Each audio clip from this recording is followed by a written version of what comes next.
Everyone, welcome to my channel universe tutorial. I am your friend Madan Tewari. तो आज हम science का मोस्ट इंपॉर्टेंट क्वेश्चन देखने जा रहे हैं। साइंस 1 और साइंस 2 का जो यूनिट में आने वाले वो सारे चैप्टर के मोस्ट इंपॉर्टेंट क्वेश्चन देखने जा रहे हैं। कौन से लेवल 12 और 15 16 के सबके मोस्ट इंपॉर्टेंट क्वेश्चन देखेंगे। ओके, चलो आ जाओ। तो इसमें आपको क्या क्या करने का तो बता दो। चलो आ जाओ फटाफट। ओके, इसमें आपको रिफ्लेक्शन ऑफ लाइट में आपको इधर पे एक जो ये लाइन है पूरा पढ़ लेना। उसके बाद मिरर का definition, mirror is a reflecting surface. Okay चलो, उसके बाद ये दो जो ये प्लेन मिरर इसका भी डेफिनेशन पढ़ के रख लेना। ओके, और ये लाइन दिया ये भी पढ़ के रख लेना। ओके, उसके बाद लैटरल इन्वर्शन, इसका भी डेफिनेशन अच्छे से पढ़ के रखना। ओके, उसके बाद ये जो ये फॉर्मूला ये अच्छे से करके रखना। उसके बाद स्फेरिकल मिरर का definition. Okay, convex mirror, concave mirror का डेफिनेशन, पोल का डेफिनेशन, सेंटर ऑफ कर्वेचर का डेफिनेशन, डायग्राम, ये डायग्राम इम्पॉर्टेंट है। Radius of curvature, principal axis, principal focus, focal length, सबके डेफिनेशन कितना करके दे दो। चलो कौन से ये पूरा मिरर तक पढ़ने का है, ये पूरा पोल तक पढ़ने का है। ओके, उसके बाद ये पूरा मिरर तक पढ़ने का है। ओके, इसके बाद ये प्रिंसिपल एक्सिस, इसके बाद ये कॉनकेव मिरर तक, और ये फोकल लेंथ तक। ओके, समझ में आया? ओके, ये सब करने के बाद ये जो 3 रूल दिया, ये 3 रूल अच्छे से करने का, क्योंकि इसमें से क्वेश्चन आ सकते हैं। बोलेंगे एक्सप्लेन द रूल्स, नहीं है लॉ ऑफ रिफ्रैक्शन, ऐसा आ सकता है। तो ये तीनों लॉ, ये डायग्राम अच्छे से करके रखना। ओके, इसके बाद इसमें से आपको कुछ नहीं करने का। हाँ, ये 2 डायग्राम जो ये 2 दिख रहा है, ये 2 डायग्राम अच्छे से करके रखना। ये इसमें से क्वेश्चन आ सकते थे। ओके, उसके बाद ये चार्ट है, इसमें से कुछ चीज़ें पढ़ के रखना। मैं बोलूँगा फर्स्ट वाला पढ़ के रखो। एक सेकेंड, फर्स्ट वाला, सेकेंड वाला, थर्ड वाला और फोर्थ वाला, ये चारों अच्छे से पढ़ के रखना आपको। बट ओके, उसके बाद ये इमेज फॉर्म बाय कॉन्वेक्स, इसमें से जो ये डायग्राम दिया है डायग्राम पढ़ लेना, और इसमें जो एक्सप्रेशन दिए वो भी पढ़ लेना। डाइवर्जेंस और कॉन्वर्जेंस ऑफ लाइट के डेफिनेशन अच्छे से कर लेना। Concave is a focusing mirror and convex is a dispersing mirror. Okay okay okay, समझ में आया? ओके चलो, इसमें से अब कुछ नहीं करने का। इसमें से रीड करने के बाद इसमें uses of concave mirror, one of the important question. Uses of इसमें कोई 2 पॉइंट अच्छे, 2 से 3 पॉइंट अच्छे थे। यूजेस ऑफ कॉन्वेक्स को भी 2 से 3 पॉइंट। उसके बाद ये जो साइंस, ये कार्टेन साइंस, ये अच्छे से करके ना 1 पूरा 5। मिरर फार्मूला का डेफिनेशन प्लस उसका फार्मूला अच्छे से याद करके रख लेना। उसके बाद मैग्नीफिकेशन का फार्मूला अच्छे से याद करके रख लेना। सॉल्ट एग्जाम्पल मत करना है। ओके, इसमें से आपको क्या क्या करने का, तो इसमें से बता दो। चलो बता दो, इसमें से आपको first question, second question, third question. Okay, उसके बाद फोर्थ क्वेश्चन। ओके, इसकी बात करूँ तो क्वेश्चन नंबर 4 अच्छे से करने का। क्वेश्चन सेकेंड भी करने का। ओके, सेकेंड भी करने का। ओके, क्वेश्चन नंबर 5 में आपको फर्स्ट क्वेश्चन करने का, 6th भी अच्छे से करने का। उसके बाद थर्ड क्वेश्चन करने का। ओके, ये लेवल चैप्टर हो गया आपका। अब 12 चैप्टर की बात करें, स्टडी ऑफ साउंड में आपको डेफिनेशन दिखेंगे। फिर ये डेफिनेशन ऑफ द पार्टिकल से देखिए, लॉन्जिट्यूड का डेफिनेशन। उसके बाद ट्रांसवर्स का डेफिनेशन। समझ में आया? ओके चलो। ओके, उसके बाद ये ग्रिकलेटर लैम्बडा, और उसके बाद फ्रिक्वेंसी, वेवलेंथ, जो ये जो सिंबल दिख रही है अच्छे से लर्न कर लेना। नेम के साथ डेफिनेशन भी है इसमें बहुत सारे। इधर टाइम देखो, इधर पे लिखा है that is the time taken for one oxidation of pressure और density at a point in the medium is called time period and the density indicated by T. ये पूरा पैराग्राफ अच्छे से लर्न करके रखना, इसमें क्वेश्चन आ सकते हैं। वेलोसिटी ऑफ टाइम, तो वेलोसिटी ऑफ टाइम का डेफिनेशन अच्छे से प्लस फार्मूला भी साथ में। ओके, ये भी फार्मूला अच्छे से याद करके रख लेना। और ये जो बॉक्स दिख रहा है सॉलिड लिक्विड गैसेस, पूरा बॉक्स अच्छे से याद कर लेना। बोलूँगा एल्यूमिनियम, निकल, स्टील, आयरन, ये चारों। उसके बाद इसमें मेथनॉल और एंथेनॉल लिखने पढ़ के रखना है। हाइड्रोजन, हीलियम, एयर, बस इसके जो वैल्यूज है वो अच्छे से याद करके रख लेना। ओके, समझ में आया। ओके, उसके बाद ये भी अच्छे से ये जो बॉक्स दिख रहा है पिंक वाला ये भी अच्छे से पढ़ के रख लेना, याद करने बोलो, सिर्फ ध्यान में रख लेना। ओके, वेलोसिटी ऑफ टाइम ये वाला, टेम्परेचर का डेफिनेशन, डेंसिटी का, मोलिकुलर वेट का उसका फार्मूला, वो अच्छे से लर्न कर रख लेना। उसके बाद हाँ, इसमें से एक और डेफिनेशन है, एक सेकेंड, द लिमिट, हाँ ये आ सकता है आपके MCQ में। और ऑडिबल, इंफ्रा, अल्ट्रा, इसका जो डेफिनेशन है वो अच्छे से लर्न करके रख लेना। ओके, और अल्ट्रासाउंड का डेफिनेशन और ये किस से यूज़ होता है, ये सभी चीज़। ओके, जो सब अल्ट्रासोनिक साउंड, हाँ तो ये इसमें से कुछ 4 अच्छे से लर्न करके रख लेना। रिफ्रैक्शन ऑफ लाइट, इसमें से हाँ जो दिख रहा है इसमें से जो ये पूरा पैराग्राफ इसमें से डेफिनेशन है स्मूथ से इधर तक लर्न करके रख लेना। उसके बाद फर्स्ट लाइन अच्छे से लर्न करके रखना, नहीं हो रहा ओके, फर्स्ट लाइन अच्छे से लर्न करना। गुड एंड बैड कंडक्टर का डेफिनेशन अच्छे से लर्न करके रखना, कि जैसे बताता हूँ। ओके, तो हार्ड से लेके इधर तक गुड है, उसके बाद इधर से लेके इधर तक बैड है, एक्सेट्रा से। इकोनो का भी डेफिनेशन अच्छे से लर्न करके रख लेना। जो एकेनो is a repetition of the original sound because of the reflection by some surfaces, ये अच्छे से लर्न करके रखना। सिर्फ ये पैराग्राफ अच्छे से रीड करके रख लेना, बनने के चांसेस बहुत ज़्यादा हैं। उसके बाद डिस्टेंस इज इक्वल टू, जो ये भी लर्न करके, रिवर्बरेशन कौन से 2 केसेस में होते हैं, इसमें भी पढ़ के रख लेना। उसके बाद रिवर्बरेशन, इसका जो डेफिनेशन है इधर से लिख के इधर पूरा लर्न करके रख लेना। ओके, सोनार का डेफिनेशन, सॉरी क्या बोलते हैं, फुल फॉर्म याद करके रख लेना। ओके, सोनार किस में यूज़ होता है और उसका जो ये डायग्राम दिख रहा है, डायग्राम में अच्छे से लर्न करके रख लेना।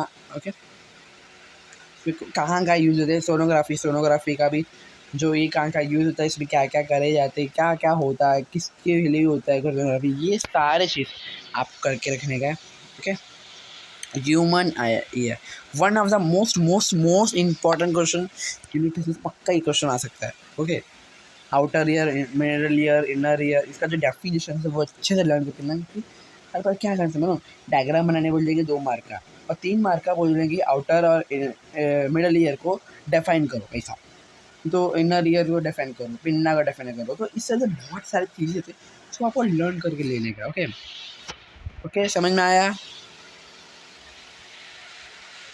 ओके, चलो उसके बाद इसमें से आपको कुछ नहीं करने का। नो नहीं नो। हाँ, सोनोग्राफी वर्ल्ड वार 1 में तो एनिमी सर्वेंट्स, तो ये भी यूज़ हुआ था। ये जो फिलहाल से ये पूरा अच्छे से लर्न करके रखना। और इसमें से मैं बोलूँगा कि फर्स्ट वाला तीनों अच्छे से करके रख लेना, क्योंकि तीनों छोटा ही है और इम्पॉर्टेंट है। उसके बाद इसमें से व्हाट इज एन एको, ये वाला क्वेश्चन, उसके बाद ये वाला क्वेश्चन, उसके बाद ये वाला क्वेश्चन, सी वाला भी लर्न करके रखना काफ़ी है।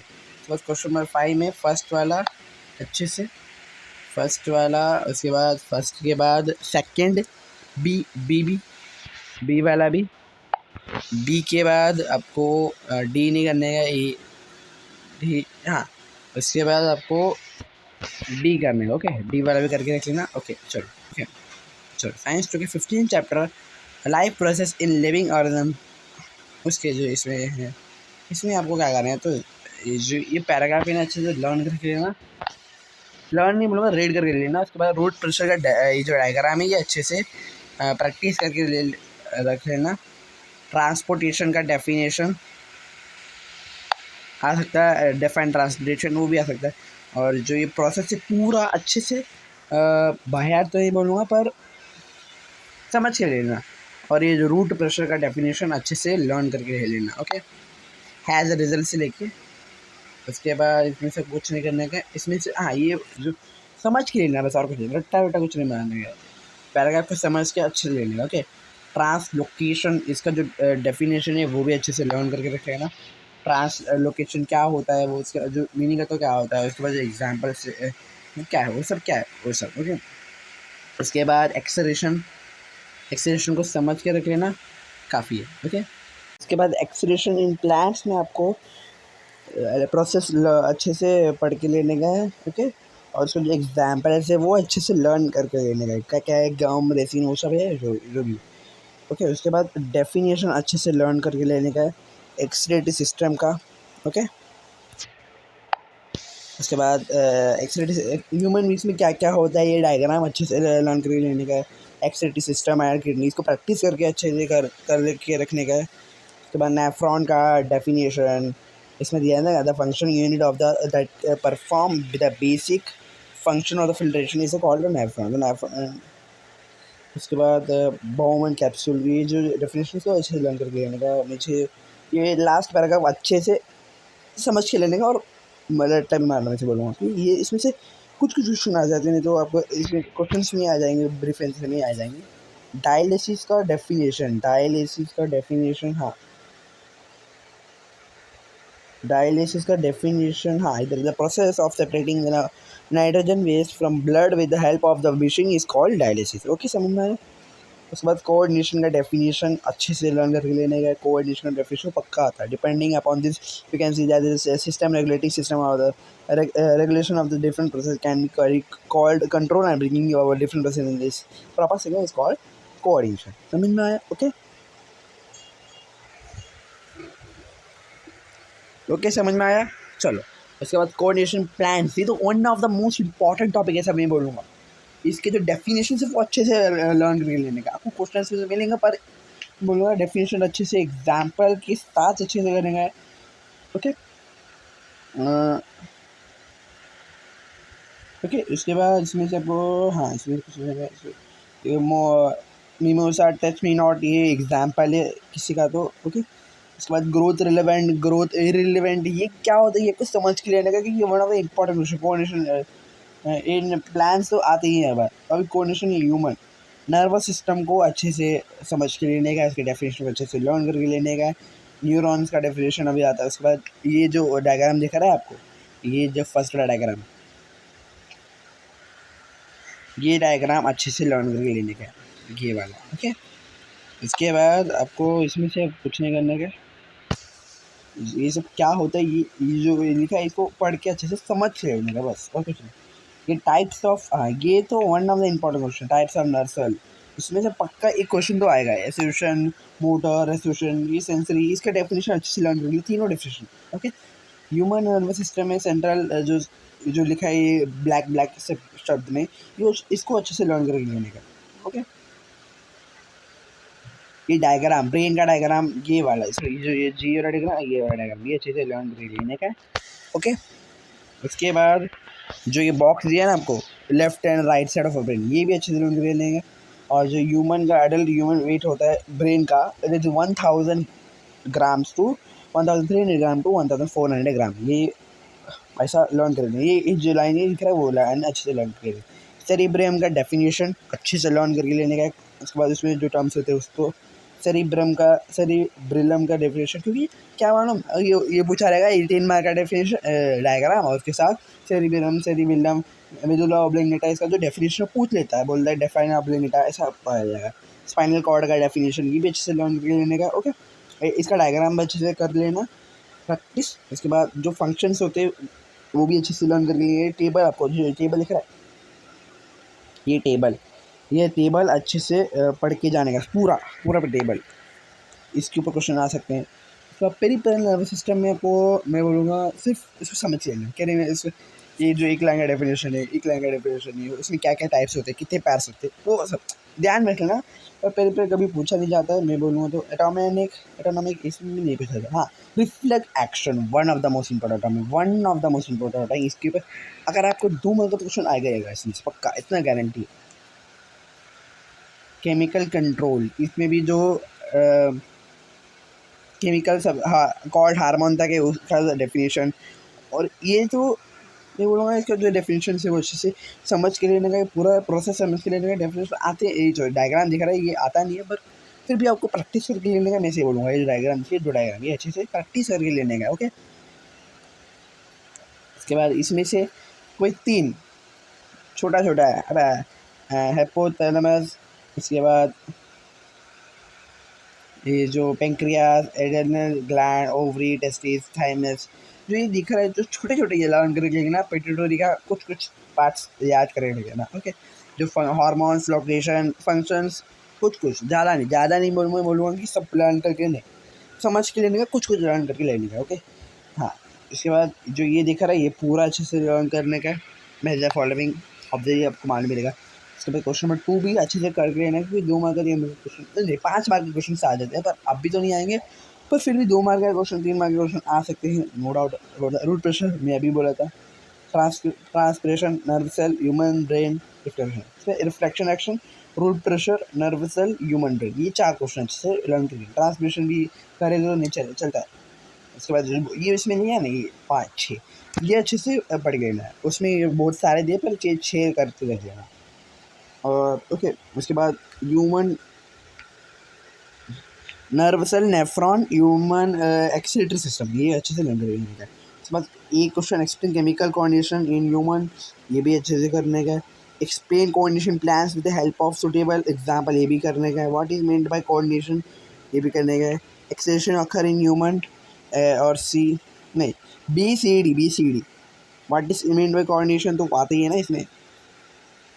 What is meant by coordination का डेफिनेशन लर्न करना इसमें, और बाकी कुछ चीज़ में लर्न नहीं करने का। ओके, उसके बाद heredity and evolution, one of the most important chapters में बोलूँगा। Okay, the branch of biology से लेकर जेनेटिक तक डेफिनेशन अच्छे से लर्न करके लेने का है। ओके, समझ में आया।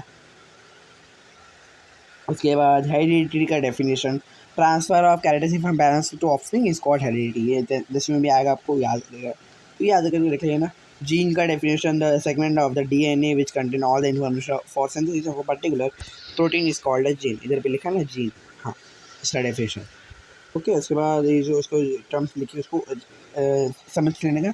क्रोमोसोम का जो डायग्राम है वो अच्छे से लर्न करके लेने का। सेंट्रोमियर, टाइप्स ऑफ क्रोमोसोम, इसको भी अच्छे से मैं बोलूँगा लर्न मत करो, पर समझ लेना। मेटासेंट्रिक, सब मेटासेंट्रिक, एक्रोसेंट्रिक, टेरासेंट्रिक, ये जो वर्ड्स दिखे इसको लर्न करके लिखना है, और ये समझ के लिए लेना बस, और कुछ नहीं। उसके बाद हाँ, इसमें जो ये फॉलोइंग टेबल लिख रहे हैं, chromosome, crab, mess, number of chromosome, ये अच्छे से लर्न करके लेने का है। ह्यूमन में हर बार 46 क्रोमोसोम होता है, ये बात ध्यान रखना, क्योंकि इसमें से कभी क्वेश्चन पूछा देते हैं। और इसमें मेटासेंट्रिक के डायग्राम अच्छे से पढ़ के लेने का। और homologous chromosome, heterologous chromosome, sex chromosome, allosome, autosome, और ये सब जो ये नीचे के टर्म्स वो भी अच्छे से लर्न करके लेने का है। डीएनए का क्या बोले कि फुल फॉर्म, डीएनए का फुल फॉर्म अच्छे से लर्न करके लेने का। डबल हेलिक्स क्या होता है ये अच्छे से लर्न करके लेने का। न्यूक्लियोटाइड, प्यूरिन, प्रियमिड्स, थाइमिन, साइटोसिन, आइदानिन, गुनानिन, ये जो टर्म्स लिखे हैं ना, जो समझ के लेने का। ओके, उसके बाद ये डायग्राम दिख रहा है, डीएनए का डायग्राम, एक सेकंड दोस्तों, ये जो डायग्राम दिखा है वैटसन एंड क्रिक्स मॉडल, ये अच्छे से लर्न करके लेने का। ओके, जीन का डेफिनेशन क्या होता है, जीन क्या segment of the DNA molecule are called genes. Okay, इसके बाद आरएनए का जो फुल फॉर्म है, उसके जो टाइप्स है, उसके जो एग्जांपल्स है, वो अच्छे से लर्न करके लेने का, वो क्या काम करता है वो सब। मेंडल प्रिंसिपल ऑफ हेरिडिटी, ये आपको मैं बोलूँगा सिर्फ देख लेना, हाँ, ये क्या है, ये क्या है, ये समझ के लेना, और कुछ चीज़ लर्न भी करने का इसमें से। Colour of seeds, colour of flower, position, height of plant, ये अच्छे से लर्न कर लेने का। हो मोनो हाइब्रिड क्रॉस, इसका जो डेफिनेशन है वो लिखे है, वो पेरेंटल जनरेशन, हाँ, ये जो लिखा है ना, मोनो हाइब्रिड क्रॉस वाला जो है ना, मैनुअल एक्सपेरिमेंट, ये आ सकता है। तो 3 मार्क का 2 मार्क का पक्का, ये जो डायग्राम है पूरा बॉक्स बनाना पड़ेगा आपको, बराबर समझा। जो ये दिया है इसके बारे में ये पूरा दिया है। ओके, तो ये भी अच्छे से पढ़ के रख लेना, इसके क्वेश्चन आ सकते हैं। ओके, डाई हाइब्रिड क्रॉस नहीं आता, फिर भी एक बार 2 बार प्रैक्टिस करके रख लेना, मैं इसे बोलूँगा। ओके, पेरेंटल जनरेशन क्या होता है, फिर भी एक बार प्रैक्टिस करके रख लेना। क्योंकि इम्पोर्टेंट है तो करने इसके बाद साइड में लिखा है जेनोटॉपिक रेशियो। उसके बाद आपको जेनेटिक डिसऑर्डर का डेफिनेशन अच्छे से लर्न करके लेने का है, समझ में आया। देखो 44X 44Y ये जो लिखा है ये टर्म्स भी अच्छे से लर्न करके लेने का है, कितने क्रोमोसोम होते वो, उसके बाद इसमें क्या क्या होता है, ऑटोसोम क्या होता है, ये सब अच्छे से। डाउन साइड्रोम का जो शॉर्ट नोट होता है वो, डाउन साइड्रोम क्या होता है, ट्राइसोमी ऑफ 27 क्रोमोसोम क्या होता है, ये आपको समझ के लेने का है। और इसके क्वेश्चन आएंगे आपको, क्वेश्चन में बताऊंगा बाद में, ओके। ये क्या होता है, इसमें क्या, किसमें कितने क्रोमोसोम्स होते हैं, ये अच्छे से लर्न कर लेना है। टर्नर साइड्रोम, क्लिनफिल्टर साइड्रोम, ये क्या होता है समझने का। अगर आपको आप सोचते हो कि मेरे को समझ नहीं आ रहा है स्कूल में क्या पढ़ा रहे हैं, मैं बोलूँगा एक चैनल सजेस्ट करूँगा, उसका नाम है JR ट्यूटोरियल, आपको मालूम रहेगा। तो उसमें जाके आप कुछ भी क्या चाहिए वो सब देख सकते हो, सबके लेक्चर्स आपको डिटेल में मिल जाएंगे, तो आप जाके देख सकते हो कि वो ए, सबसे पॉपुलर चैनल है, तो मैं बोलूँगा उसको रिकमेंड कर सकता हूँ, तो आप जाके देख सकते हो, ओके। उसके बाद हम चलो इसमें पढ़ेंगे एल्बिनिज्म का मतलब क्या होता है। तो एल्बिनिज्म से इसका क्या एग्जाम्पल है वो अच्छे से लर्न करके, एल्बिनिज्म क्या होता है, इसके जो ब्राउन पिगमेंट होते हैं, मेलेनिन होते हैं, ये अच्छे से लर्न कर लेना है। सिकल सेल एनीमिया का जो डेफिनेशन है वो अच्छे से लर्न करके लेने का है। सिकल सेल एनीमिया को कितने टाइप्स के होते हैं और इसका जो टाइप्स होता है वो किस में होता है, वो किससे होता है, जो डेफिनेशन दिया है इधर पे देखो, ड्यू टू दिस लेके सिकल सेल एनीमिया, ये डेफिनेशन लर्न करके लेने का, ओके।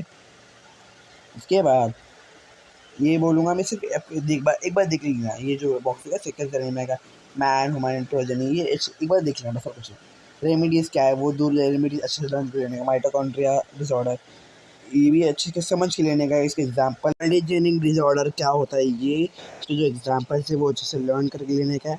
उसके बाद आपको मैं क्वेश्चन की बात करूँ तो क्वेश्चन नंबर 1 अच्छे से करने का, क्वेश्चन नंबर 4 में आपको डाउन साइड्रम A और B और C तीनों अच्छे से करने में मैं बोलूँगा, नहीं A और C अच्छे से करने हैं। उसके बाद क्वेश्चन नंबर 5 पूरा करने का, क्वेश्चन नंबर सेकंड में आपको फर्स्ट उसके बाद थर्ड और फिफ्थ A C D करने का। क्वेश्चन नंबर 3 में बात करता हूँ फर्स्ट सेकेंड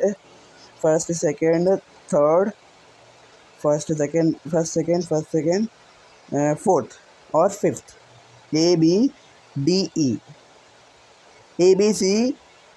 नो ACD ये अच्छे से लर्न कर लेना है। क्वेश्चन नंबर 7 करने का, क्वेश्चन नंबर 6 करने का, इतना कर लेते हो आपका साइंस 1 साइंस 2 दोनों कंप्लीट हो जाए, और 40 में 40 पक्का मिलेगा, समय बोलूँगा, ओके। चलो इस लेक्चर को अभी एंड कर दे, तो मिलते हैं अगले वीडियो में, तब तक के लिए thank you and good bye.